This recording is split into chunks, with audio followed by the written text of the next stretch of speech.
ఎవరైనా సరే నా ప్రమేయం లేకుండా నన్ను ఎవరైనా ఆడిపోసుకున్నా, నాకు సంబంధం లేకుండా టీవీల్లో నా గురించి ఏదైనా బ్యాడ్ గా వచ్చినా, నన్ను తగ్గించేలాగా మాట్లాడినా నాకు లేదు, నవ్వుకుంటాను నేను. ఎందుకంటే అది నేను కాదు. లేదా వాడి గుర్తింపు కోసం పాపం చిన్న ప్రయత్నం చేస్తున్నాడు, అయ్యో పాపం అనిపిస్తుంది. నా మానసిక ప్రశాంతత, నా మనశ్శాంతి, నా సంతోషం, ఇవి నా ఆస్తులు. వాడెవడో వచ్చి ఏదో అంటే నేను అశాంతి గురయ్యానంటే గనక నా శాంతి మీద వాడికి ఆధిపత్యం ఉంది. ఆధిపత్యం వాడికి ఇవ్వను. మీలాగా పైకి రావాలనుకునే వాళ్ళందరికీ ఒక డ్రీమ్ పెట్టుకుంటాం. బట్ ఆ డ్రీమ్ రీచ్ అయ్యే లోపే ఆ బాధలకి ఇంక నేను తట్టుకోలేను, I'm going to give up today అనే వాళ్ళకి మీరైనా మెసేజ్ చెప్పగలరా?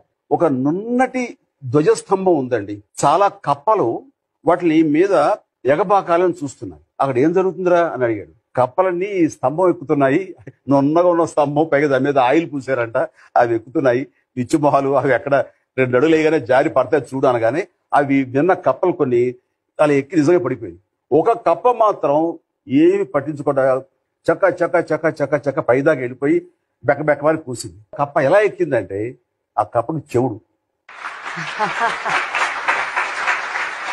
అలాగా చెవిటి కప్పల్లాగా తమ ధ్యేయం వైపు వెళ్లే ప్రతి ఒక్కళ్ళు సక్సెస్ఫుల్ పర్సన్స్ అవుతారు.